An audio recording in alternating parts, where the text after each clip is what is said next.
What's up, everyone? Hope you're doing well today. I'm DudeFood, and today we're taking a deep dive into the MLB The Show strategy guide. Now, strategy guide, you might be thinking, is just an idea of how to play baseball, and a lot of it is. There's a ton of pages in the strategy guide given by the developers of the game, put straight into the game. If you pause the game right now, you can see here, it's in the pause menu of just about any mode that you go into.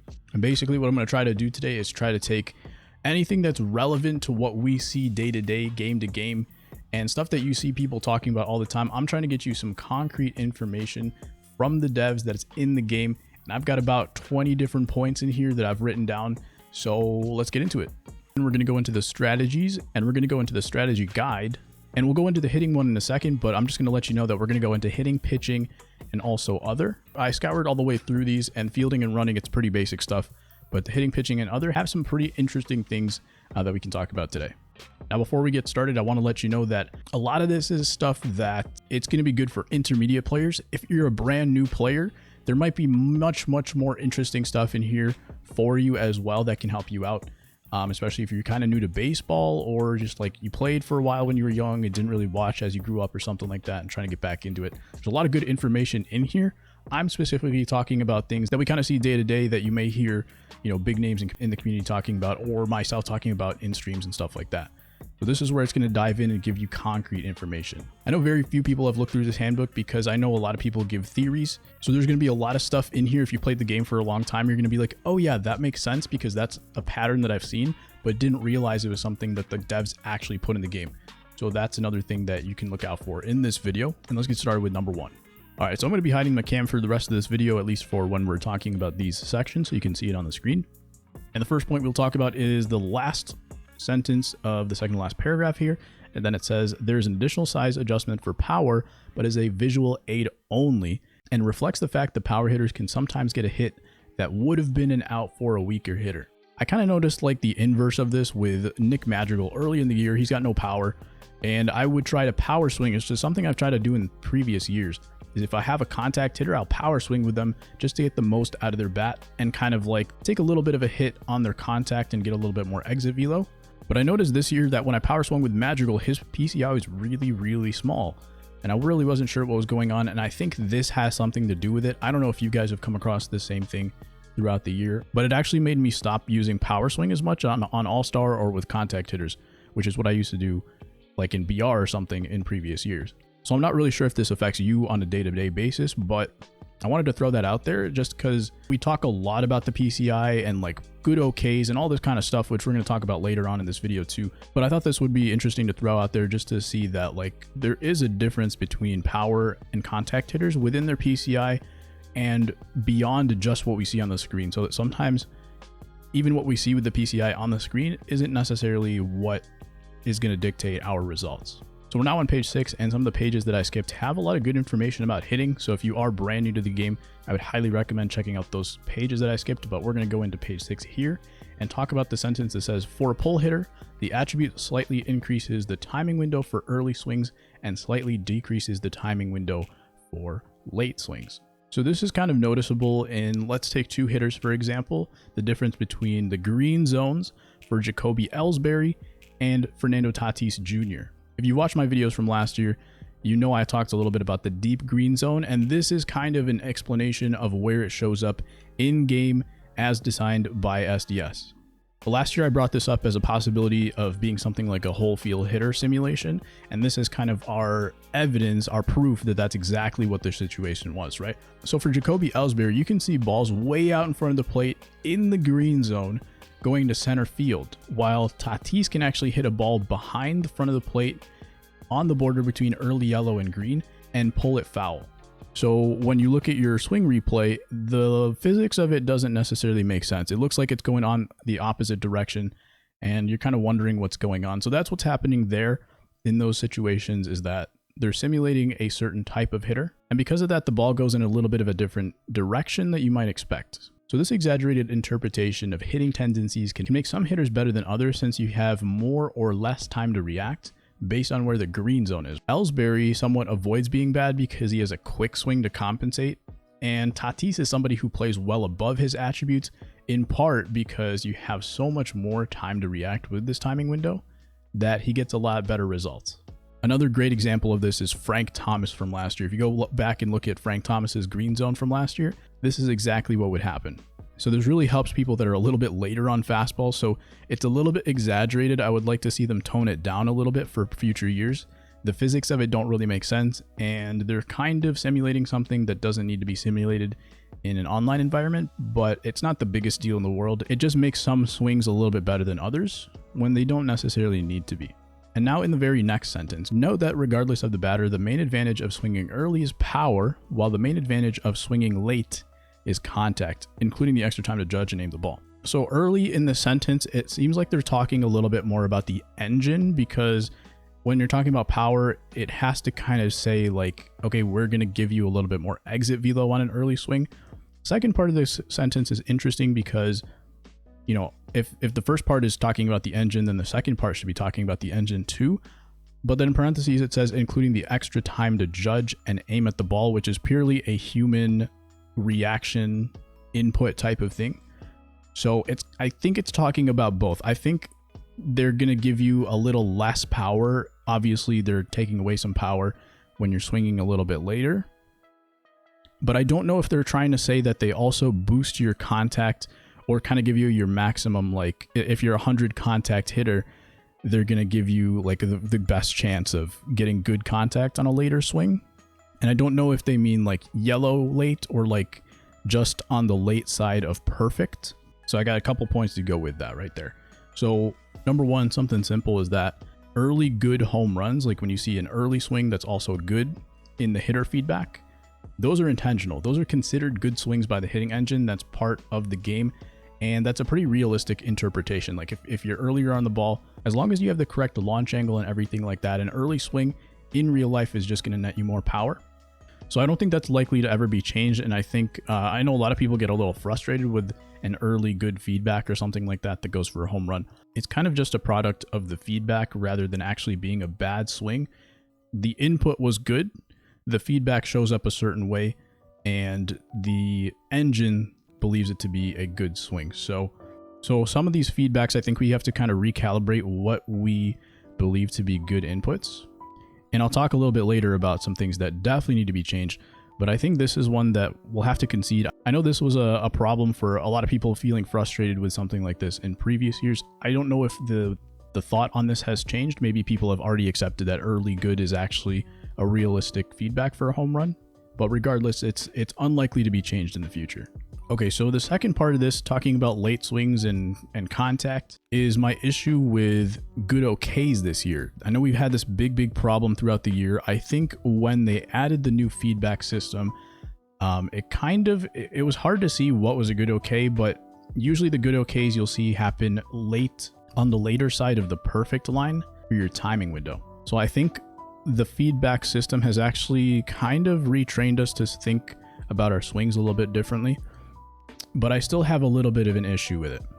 The reason being, there's a little bit of a dead zone in the timing window, right? Between just late of perfect in the green zone, but before the yellow. There's a dead zone where you're going to get good OKs. You don't get a lot of good goods in that situation. You don't get a lot of rewarded swings. You don't get a lot of like deep drives from power hitters or anything like that. A lot of those just end up being shallow or just fly out straight to the center fielder. And I'm specifically talking about when you have a ball kind of towards the middle of the PCI, right?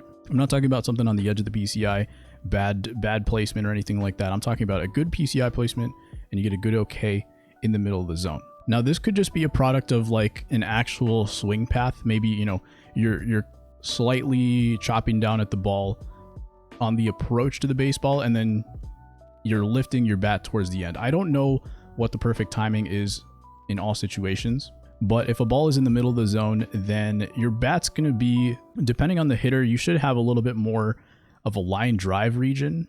I think it's a little bit odd to have a line drive region out in front of the plate and then have a pop-up region behind your perfect timing.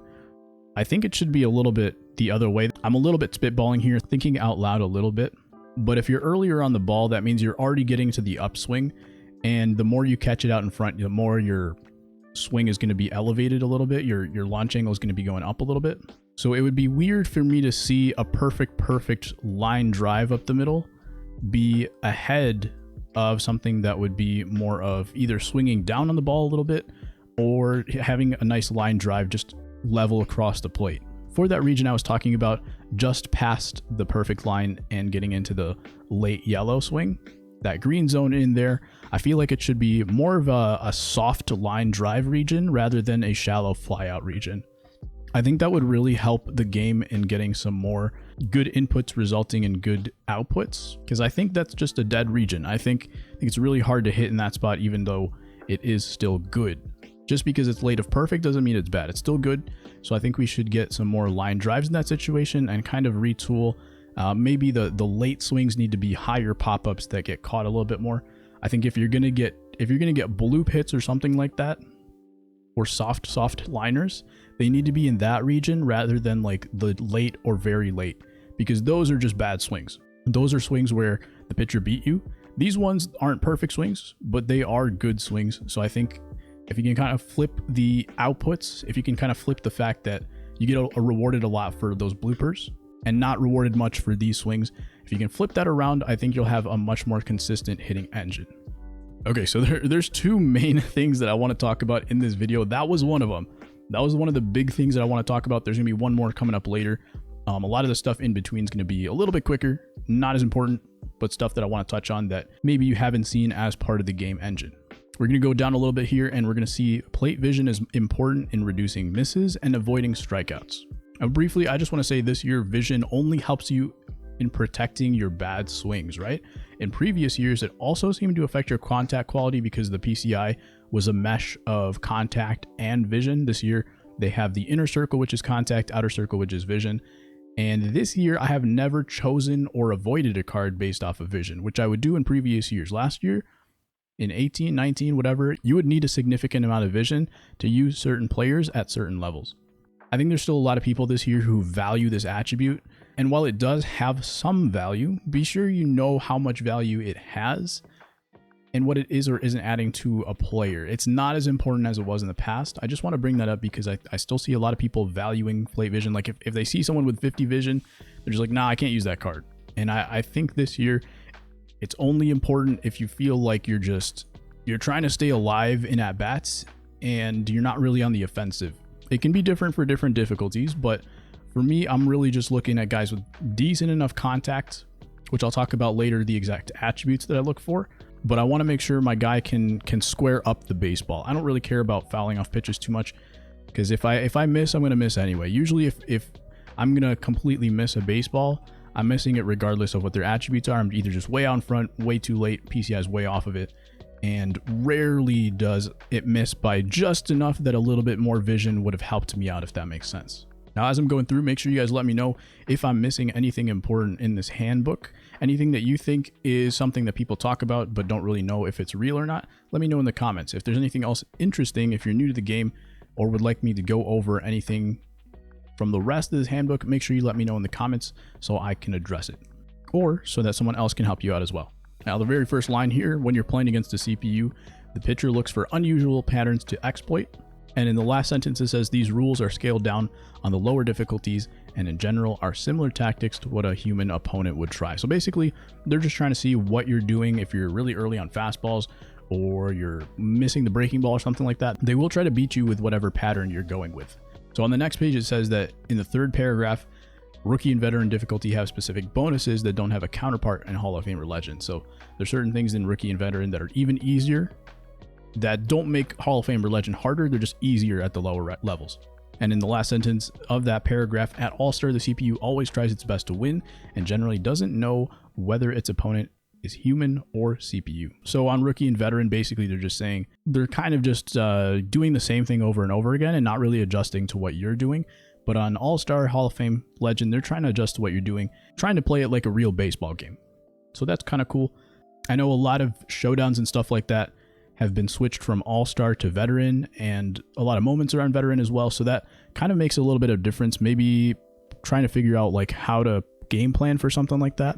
And if you are trying to play a lot online, this is one of the reasons why I think you should play a lot more on All-Star if you're kind of newer to the game or not as good or still improving at the game, because Veteran will put you in some bad habits. I also think Veteran is the hardest difficulty in the game. It's kind of a joke, but I say it all the time because veteran, they throw dots. They throw fastballs on the corners all day long. Every pitch looks so slow and it looks so hittable until it's not. And then you just ground out and you have one hit by the end of a conquest game.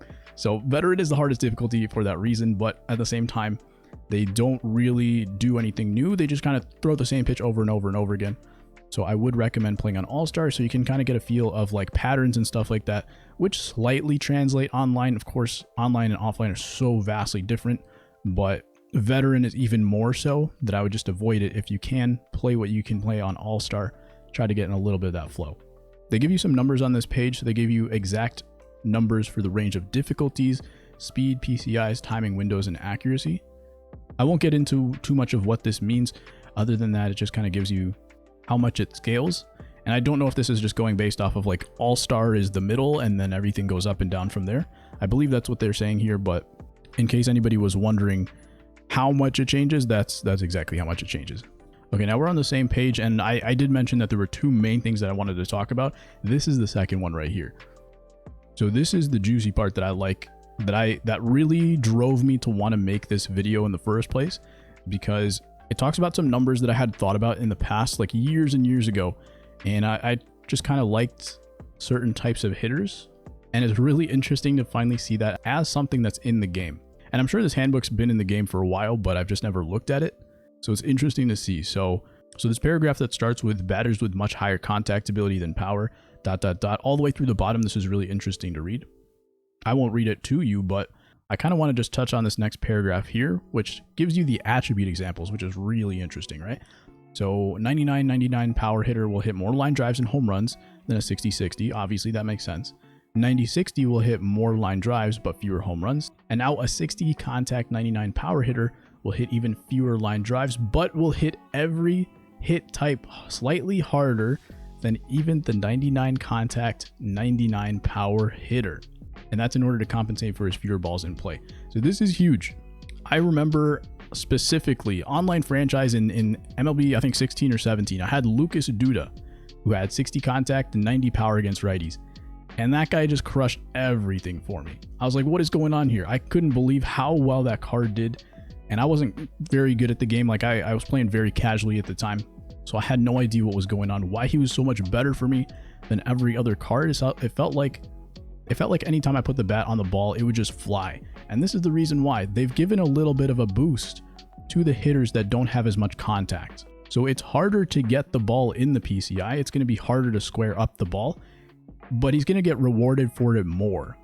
Now I'm wondering also if you get more like good OKs in the PCI, or like your line drive area in the PCI is a little bit smaller, but I mean, if you can get a good and get it to fly, then obviously they're going to give you harder hit types, so you're going to get better exit velo. Now, what does this mean for you? I mean, we already know this, right? Like we've already seen what Joey Gallo, Ryan Schimpf, all these guys in BR could do. But I think the surprising thing is that you get even better exit velos on the same swing as a double 99, a 99 contact, 99 power. That's what's really interesting to me. And I've been giving this advice for the last couple of years as well, that when you play on All-Star, I never recommend using high contact guys. I always recommend high power guys like the Joey Gallo types, especially this year with like a face of the franchise Gallo that has good defense. All these home run derby cards can play a little bit, like the 98 Griffey, obviously very expensive card, but some of these guys have the exact profile that I love for All-Star.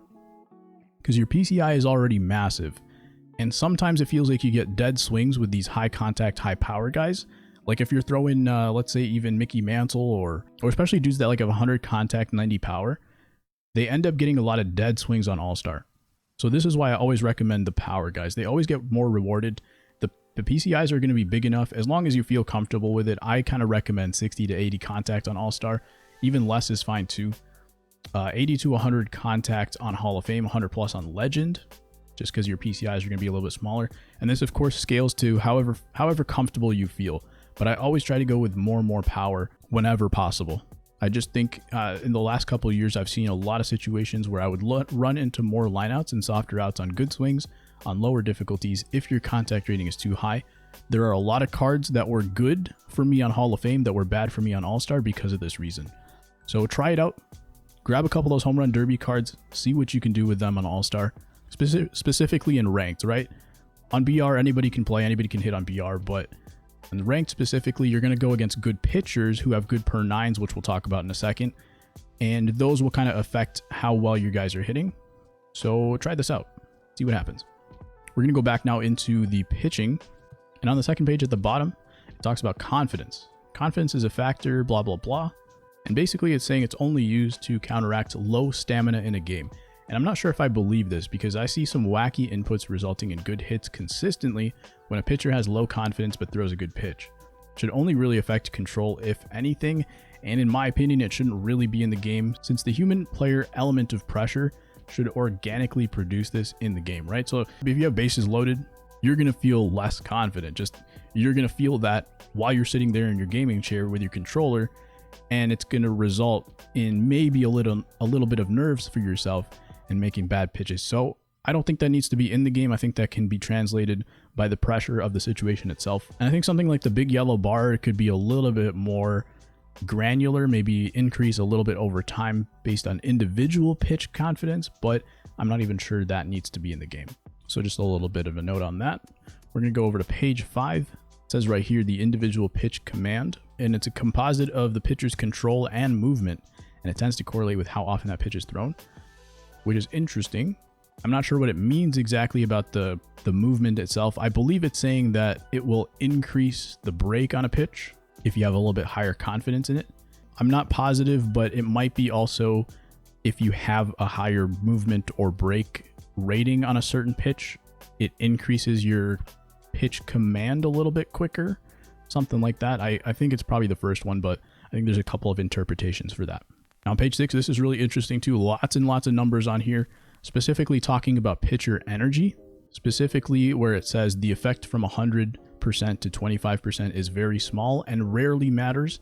It's at 25% where it picks up and attribute loss also begins. And later on, it also goes to say that 50% for a reliever is the same as a 25% cutoff for a starter.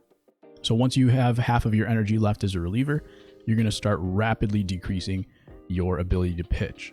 Now, if your pitcher doesn't have super high confidence when you have 25% left, you're putting yourself at a very high risk with every single pitch. And I honestly thought that this percentage was lower. I thought it would be like 100 to 10%, where you have to throw like 90 pitches before it starts mattering. But if you have like 100 pitches in the tank and you start getting tired after 75, that kind of makes sense.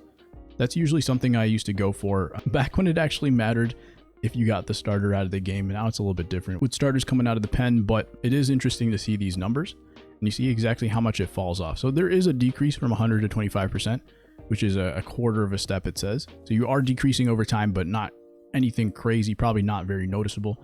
And then a big spike at the end there. This is kind of interesting too, that it says there's a small performance bonus for the first few pitches to help ease this adjustment of bringing in a relief pitcher late in the game. So I guess it's talking about like if you have a different release point, which you don't really get to warm up your pitcher before bringing them in. So if you're playing with like the analog, you're not sure what the timing is going to be like. So I think that's trying to compensate for that. And if you're playing someone who's pitching pretty well in a game, you should assume that the first few pitches that the reliever will throw will kind of be pretty good pitches. So this might be an indication that you should take a few pitches, which you probably already should for a new relief pitcher, but sometimes you just get antsy and you think you can jump on them. So this might be another deterrent for you to swing at the first pitch. Just keep that in mind as well. Now this is really interesting. Last paragraph here. Pitchers that throw near 100 miles an hour have an accuracy penalty beyond what their walks per nine attribute alone suggests. Compensated by their pitch effectiveness, it reflects the fact that the walks per nine is improved partially by their pitches being unhittable rather than simply being accurate. So that's interesting because a lot of these kind of pitchers, like I'm thinking Chapman off the bat, right? Aroldis Chapman, he's got the best fastball. I don't know if he has the best fastball anymore, but you know, he was known for his fastball. He was the guy. He was the fastball guy for many, many years. Jordan Hicks was up there last year as well. But I'm thinking of Chapman, right? He has that big fastball, but his card already shows that his walks per nine are not that fantastic. So I'm wondering, why did SDS feel like they needed to nerf his walks per nine even more if it's a representation of what he actually did in real life? Like, what's the point of nerfing that additionally if he's already going to have probably one of the lower walk per nines for a lot of the relievers? It seems like they're kind of going in like a circular motion here where like the pitch is so good that they have to nerf his control, but like the control is already taking a hit in real life, which is reflected in the attribute. I don't really understand the purpose of this. On the surface, it makes sense, but the more you think about it, the more it's just like trying to make every pitcher feel the same. I don't know if this is necessarily the right idea or the right approach for this kind of pitcher. Just about every pitcher you're going to use in DD is going to be like this. It is kind of interesting for guys that throw like really hard, but maybe also have pretty good walks per nine. I'm sure there's some starting pitchers like that as well. So it'd be interesting to see how that plays out for them as well. I think this also kind of means that if you get rocked first few pitches with a high velo guy, they might end up collapsing completely. It might be much worse than some other guys. All right, so now we're going to get into the other section, which is going to be a little bit of a mix of everything now. I think this is probably where they put like new stuff. So I'm going to guess that the first few sections have kind of been the same for a few years now. And this other section is probably like new stuff that they have. So obviously the perfect contact, which they added this year, is the first thing that shows up in other. Now the first page, you can mostly see stuff that they talked a lot about in the dev streams throughout the year. Nothing really new for us to have seen here, but I know a lot of people are kind of confused sometimes when the ball goes foul on a perfect. And some people are like, is this how it's supposed to be? Does this even make sense? And the answer is yes. 97% of contact will be fair, while 3% being just barely foul due to wind, ball spin, or the stadium foul pole distance. So it is possible, and that kind of just means like it's happening on a borderline pitch, and depending on like what type of pitch it was and where your PCI was placed and stuff like that, you can end up getting a perfect that can only go foul. Just means the pitcher threw a good pitch. Interesting point here that we kind of know already, but we didn't know the exact level of skill, and it says the average player skill online is around All-Star Plus, while the average skill in single player is around Veteran Plus.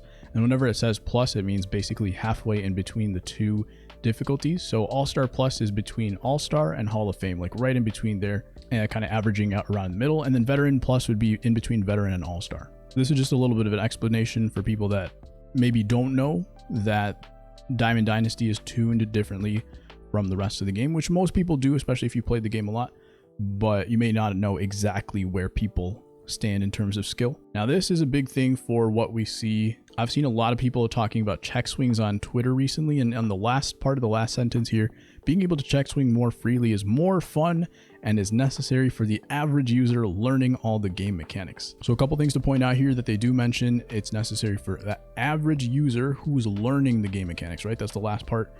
And it's really just saying like it's good for new players. And specifically, they're kind of saying that they know that it's not necessarily meant for competitive gameplay. It's just a nice way to learn the rest of the mechanics. And it kind of gives me a feeling like SDS has a good grasp of where it's needed in the game.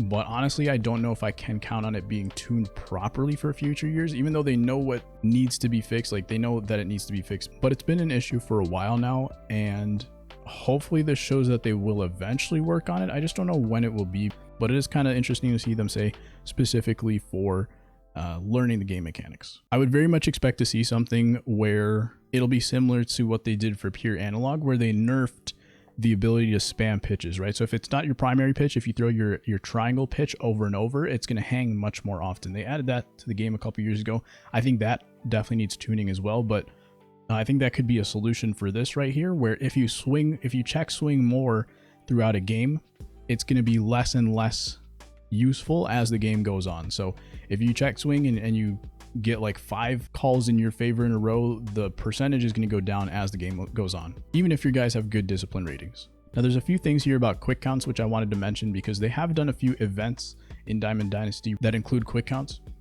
So it says that there's a small balancing bonus that helps the batter put the ball in play more often. So in the quick counts events, your hitting is going to be a little bit boosted. Also, interestingly, the sim pitches in quick counts drain less energy to balance out fatigue loss. And it kind of mentions like they subtract a pitch at the end of each at bat, which I was kind of noticing in the last event where I would hit a ball and you could see like the pitch count was say like 37, and then I hit it on the ground, and during the swing, it would change from 37 to 36. So I was not really sure what was going on there, but it looks like they do actually subtract the total so that they can kind of balance out the fatigue a little bit. A couple things to keep in mind as you play your next quick counts event. Quickly about Road to the Show here, it shifts hitting and pitching difficulty by 1 when transitioning between the AA, AAA, and MLB. And I'm not sure if this is a change from All-Star feeling like rookie in AA, or if All-Star feels like legend in the MLB. I'm not sure if it goes up or down. But in addition to the opposing pitchers / hitters being better in the higher leagues, it looks like the difficulty actually does change too. So that's kind of interesting to see. And I apologize for this video being kind of like disorganized, but the reason is because I'm going in exact order of what they have for this handbook, and it just makes no sense what order they've gone in. They're loosely grouped together, but you can go from road to the show at the top to guest pitch in the middle to now here talking about card attributes. So I have no idea how they organize this. This is literally other miscellaneous. So, but at the bottom here it says overall pitch velocity is determined by the average of the pitcher's first 3 pitch types. Individual pitch speeds then vary off of that overall value. So basically, it doesn't factor in the 4th and 5th pitches to show what the velo on the card is. And these individual pitch ratings can be found on sites like Daddy Leagues, so you can see exactly what they are. But that's just a little bit of a note for what velocity shows up on the back of the DD card or whatever card you have. It's the average of the first 3 pitches. And now this is the final page that we're going to talk about here, and it has a lot of info about the pitcher attributes. And interestingly, I've heard the devs qualify some of these attributes, so like Ks per 9 or something like that. I feel like I've heard them talk about only applying with 2 strikes, or walks per 9 only applying after 2 balls, so 3 and 4, like ball 2 and ball 3. Here on this page, it doesn't show any qualification, so maybe it happens on every single pitch. I know at least last year, you could tell right out of the gate, if you're playing on Hall of Fame, you could see that the PCI size would be much different for a guy like Nolan Ryan and someone like Clayton Kershaw, just because of their Ks per 9 in back-to-back games. You could see how big the PCI would be, even on the first pitch. I feel like there's a lot of different PCIs we see this year, so it's kind of harder to gauge from game to game, but it kind of makes sense to me that maybe only the outer PCI would be changing size with 2 strikes. But here it just says that it happens at any time.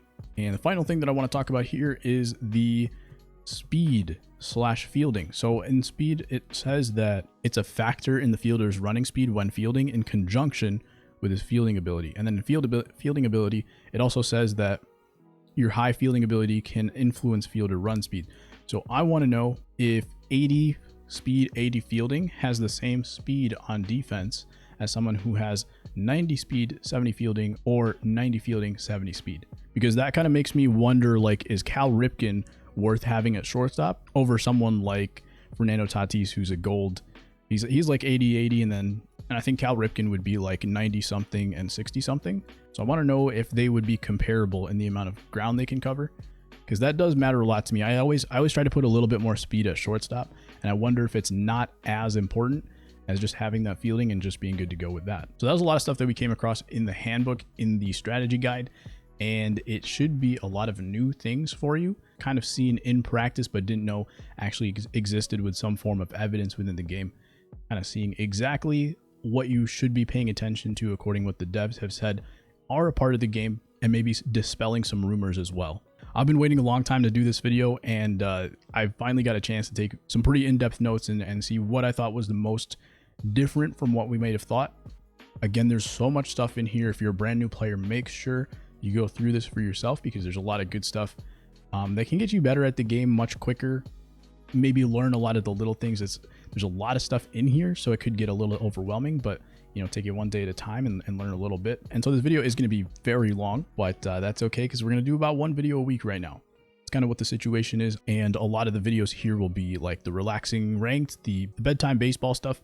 So hopefully you guys enjoy that as well, but I'll try to do videos like this whenever I get the chance. It takes a little bit of extra time from me, so depending on what's going on with school and stuff like that, I may not be able to do something as in-depth. But if you ever have a suggestion for something like this, or maybe a tips video, I don't know if I'm going to do any more tips videos, but especially with the next gen coming around, we will have a lot of basic stuff coming back at the beginning of next year. So I just wanted to throw that out there. Hopefully you guys enjoyed this video. Hopefully it gave you some new perspective on things, and maybe going a little bit more in-depth to the engine as well. If you guys have any comments, let me know. Drop a like if you haven't already, subscribe if you're new, and I will catch you in the next video.